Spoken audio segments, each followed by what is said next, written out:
Good morning, good morning, good morning. Yay, good morning, good morning, good morning. Okay, sorry, but Facebook keeps changing things and I was having trouble figuring out how to go live again. Anyway, I'm here. And, okay, question. It's not that I wear a uniform, but I've got a couple of outfits that I'm just comfortable in and I get compliments on it. And it's this shirt and white jeans and black wedges. So if you see me in this a lot, it's because it's comfortable and it works. And I wore it yesterday. So do you ever wear an outfit twice, 2 days in a row? Because you know it works and you're not going to see the same people. That's what happened. So I had a client recently texting me and asking a lot of questions about calories and drinks that say 0 calories and sweeteners and things like that. And I thought, that's a really good topic we should probably address because sugar, hides in about 40 different names: sucralose, sucrose, fructose, high fructose corn syrup, natural sweeteners, honey. There's a lot of sweeteners made from corn, a lot of sweeteners made from artificial chemicals. And I know you've seen that, 0 calories, on, a soft drink, a diet drink, or something like that. And I do have notes today because there's a lot of big chemical words here. See, when foods say that they're diet or no sugar added, they usually have some sort of hidden secret. And almost all of them is some sort of artificial sweetener. We all know that processed sugar is bad for us because it's oxidizing and inflammatory and causes our insulin rates to go up. But real truth about artificial sweeteners are pretty bad. And some of the symptoms that people do not connect to artificial sweeteners are headaches, migraines, dizziness, depression, insomnia, nausea and digestive distress, and weight gain from diet drinks. We know that artificial sweeteners have been linked to over 90 documented health concerns. 90. So it's not too surprising that over 75% of these reactions to food additives are caused by these sweet offenders. And I wanted to tell you a really brief story about my experience. In '83, I was working for Lincoln Property Company downtown with this gorgeous new office, and Lincoln was very generous with our break room. We had coffee machines and popcorn and, oh my gosh, the cookies I pounded down. But the other thing they brought in were the sodas. And I think that was the year, perhaps, maybe just new to me, but I think Diet Coke came in these little tiny short bottles. Do you remember those? They were just cute little short bottles. And I wasn't a coffee drinker then, but I could put away maybe 2 or 3 of those diet sodas every day. And I'm sure I wasn't drinking water. And so after a couple months of that, I had to go on a business trip to Chicago, jumped on a Southwest Airlines plane, and I was on my period. And I was so sick. The pain, the cramping, the heavy bleeding. I was sweating, visibly sweating and shaking. And our plane was still at the gate, had been held at the gate. And I convinced the flight attendant to let me off the plane. Of course, that would probably never happen today. I don't know. But I was in obvious distress. Got through that crisis. I won't give you all the details. But I was at my OB-GYN's office to get a follow-up to check on this. And I picked up a Glamour magazine. Remember Glamour magazine? And Glamour magazine and Cosmo. It could have been even Cosmo. But they would put these little tiny square, tiny little editing blurbs throughout the magazine. And on this one, the headline was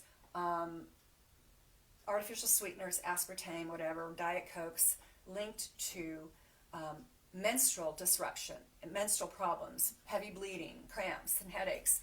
And the light bulb went off for me, and I said, oh my gosh, that's what I've been doing to myself. So I weaned myself off of Diet Cokes, and I would have to tell you that probably ever since then, I've had maybe 1 or 2 diet drinks. Maybe in the 90s there was some reason for me to try one, but I just absolutely will not touch an artificial sweetener because I understand it has neurological damage. They're carcinogenic. They are just so nasty. But let's look at aspartame. It has methanol, phenylalanine, and aspartic acid. Both aspartic acid and phenylalanine directly affect your brain and your nervous system, leading to neurological issues. Methanol is even worse for the body because when methanol breaks down, it turns into formaldehyde.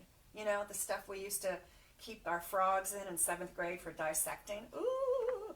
Anyway, it turns into formaldehyde in your body. And if your liver is already compromised in any way, very difficult to detox, break it down, and expel it out of the body. Then we have sucralose. Again, clever marketing. Clever marketing has convinced millions of people that sucralose is a safe sugar alternative. But false claims, still as artificial as ever. Sucralose is made by breaking down sucrose, which is table sugar. But to get sucralose from sucrose, manufacturers have to substitute chlorine atoms, hydrogen-oxygen groups. Well, chlorine is a known carcinogen, not to mention highly toxic to your body. That's why I ask my clients to get water filters for drinking and water filters for bathing in, because chlorine disrupts the skin, the hair, the lungs. Sucralose, on top of that, has been shown to alter your gut bacteria. So here you are working on having a great gut microbiome, balanced bacteria, and you smash it all with some sucralose.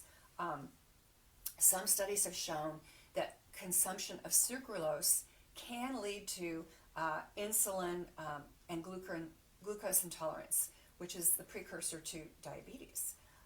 Then there's saccharin. Everybody remember saccharin? It's been around for over 100 years now, which is crazy. It was actually invented by a chemist, and he was in his laboratory, and he was working with coal tar. And for some reason, he decided to taste it, And to his surprise, it was sweet. The rest is history. Nowadays, saccharin is made from nitrous acid, chlorine, again, ammonia, anthranilic acid, say that 3 times, and sulfur dioxide.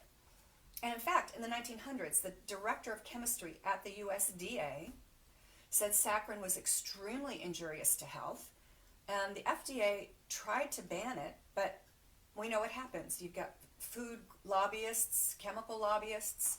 They push it through because they pay money to their legislators.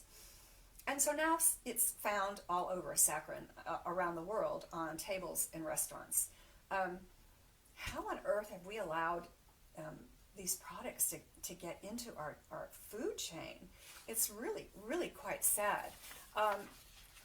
So I would just encourage you to say, if you need that sparkling carbonated pick-me-up, there's so many great options. LaCroix, Waterloo, sparkling water. Make your own sparkling water and put fruit in it. Sparkling water plain with maybe a drop of wild orange essential oil or peppermint, just to kind of give you that same experience. One of the segue from this conversation about artificial sweeteners is gum, chewing gum. And you can chew regular gum or you can chew artificial, 0-calorie gum. But here's the thing about chewing. When we chew, we are telling the brain that food is coming. Because chewing promotes saliva, which is the breaking down, what we need for breaking down of carbohydrates. And chewing gum, or especially with an artificial sweetener, will tell the brain something sweet is coming. Something sweet is coming. So the body is waiting, and it starts insulin production. Well, insulin is our fat storage hormone. So those folks that go to Kentucky Fried Chicken or Chick-fil-A or wherever, and they order whatever they order, French fries, hamburger, chicken, and they order a Diet Coke, and they think they're getting 0 calories, you're actually pounding down a couple of pounds, because the stimulation of the sweet flavor in your mouth puts insulin out. So in studies with mice and rats, the doctors actually put sweeteners in the mouth of the animals they didn't allow the animals to ingest it and consume it. They pulled it back out. But they then measured insulin levels in the animals, and the insulin had gone way up. So here I'm just telling you, insulin is a great hormone. We need it. It's the shuttle for blood sugar into our cells for energy. But insulin is, as I said, our fat storage hormone. So when we have all the circulating glucose, circulating blood sugar, that is only so much can be stored daily in our liver, and it's stored in our muscles. But if you still got a lot of it going around and around, the body's going, oh, where do I put it? Where do I put it? Oh, I put it in a storage tank called her belly, or her butt, or her boobs, because we can't just have it circulating. And when it does circulate, by the way, it injures your whole cardiovascular system.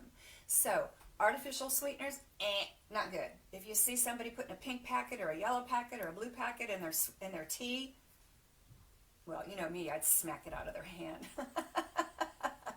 I'm at 66. I don't care anymore. I know too much. And I'm like, hey, don't put that in your tea or your whatever you're going to use it for. Go for, if you have to sweeten, use honey. Or I like a liquid stevia. Now, again, there's no calories, but it's a natural sweetener, and it is going to tell the body that something sweet is coming. Sparkling water flavored with fruit or essential oils. Be your own advocate for your health. Read those labels.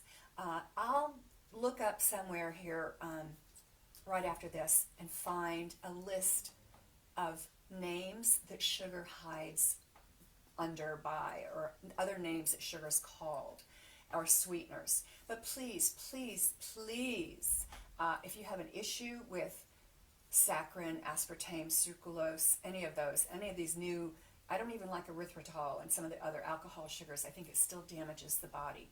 So, sending you sweet love. Thank you for joining me today. Please post any comments or questions you might have about today's conversation, and give me a suggestion or two for next week. I've got a couple ideas, but I'd love to hear from you. Thanks so much for being with me today. Leslie at Redeeming Wellness.